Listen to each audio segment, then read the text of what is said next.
And Duduzane Zuma's supporters say they want to reach out to the family of the woman who died in a car crash in which he is charged with culpable homicide and negligent driving. He appeared in court again this morning. ENCA's Malungelo Boy was there and joins us now. And so, Malungelo, whenever Duduzane Zuma appears in court, there's always the sort of tension, in a way, that sort of plays itself outside between those who believe he should face justice, the full might of the law, and those who believe that he's being victimized. I imagine today was no different. So what we saw today, Tulas, is that people continue to be there to support Duduzane Zuma. In fact, there's also ordinary citizens that come out besides BLF members that have been consistent in supporting Duduzane Zuma, because they believe that he is being prosecuted in this particular matter because he is a Zuma. They believe that this is politically motivated and that the NPA is being used in this matter to punish Duduzane Zuma for his father's ills. So we also heard, though, from his supporters saying that actually we have to reach out to the family of the woman who died in this incident. She's a Zimbabwean national who died in 2014 on the scene of this incident. Let's take a listen at the report that I put together. Duduzane Zuma had more than the BLF to support him in court. His father, former President Jacob Zuma, was by his side. Duduzane appeared more relaxed this time around, even smiling as he entered the Randburg Magistrates Court. But the proceedings were brief and the matter was postponed to October 26th. Those who have come to support Duduzane Zuma maintain he is being prosecuted because he is a Zuma. They say the crash was an accident. Do you believe that he's got something to answer for? There's a woman who died in that accident. That's why he's in court. Yes, but government must play the good role on it. It must be fair. It must not be not fair. What is not fair about a person coming to court to answer for what they are accused of doing? Okay, the problem is I don't know why Duduzane should be in court, because me myself I've been involved into car accident in several times, and my issue has never been in court before. But did someone die? Did somebody die in that accident? No, but I was injured. I've been hospitalized through that accident. Okay. Yes.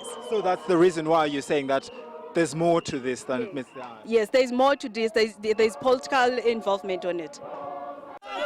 The BLF, which has been consistent in its support for the younger Zuma, was involved in a scuffle with police outside court.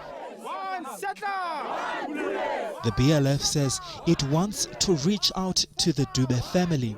We are also making a call to the Dube family, also even to Grace Mugabe. All black people are under attack by AfriForum, or finding that because they are in difficult situation, they have not been assisted, and AfriForum is taking advantage of them. AfriForum is manipulating their suffering and their destitution. We as Black First Land First are making a call to those people that let us work together. We will not interfere whatsoever with the investigation or the court processes. Duduzane Zuma's supporters say they will be by his side once again when he returns to court in October. Malungelo Boy, Randburg.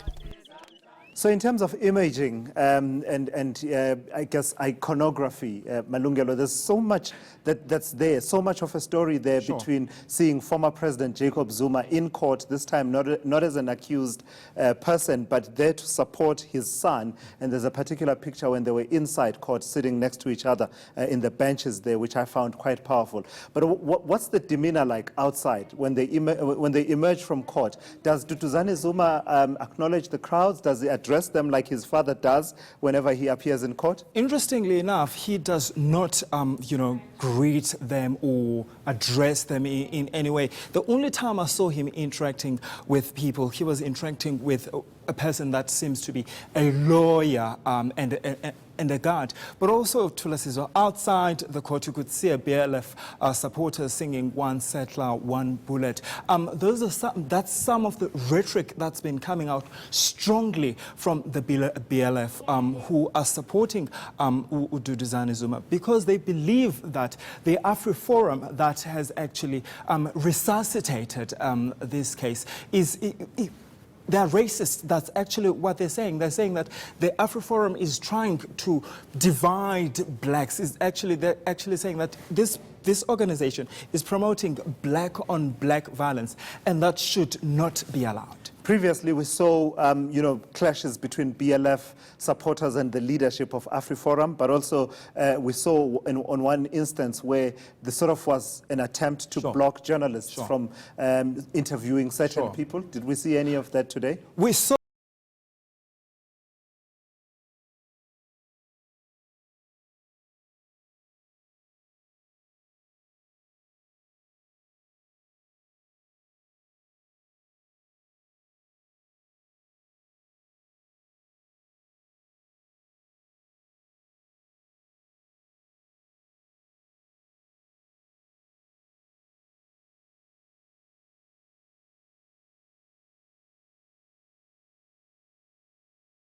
from talking to journalists. They were saying that this white man, in fact it was Gully Creel, they're saying that a white man cannot talk on behalf of black people, meaning that Gully Creel cannot talk on behalf of the Dube family. So while you mentioned the Dube family, Duduzane Zuma has his supporters. He even now, in terms of the physical presence, has the support of the former president. But what about the Dube family? Are they represented at all at these hearings? Do they have a family representative coming through to listen to these proceedings? Well, the last time I interacted with the Dube family, they had indicated to me, Thulasizwe, that because of the tensions outside the court that they saw the last time we were there, that they will not be attending these proceedings because they feel like they would be intimidated by Duduzane Zuma supporters. So the case is postponed? It's back in court in October? In October 26th. All right, Malungelo Boy, thank you so much for that update. That's ENCA's Malungelo Boy updating us about the appearance in court of Duduzane Zuma.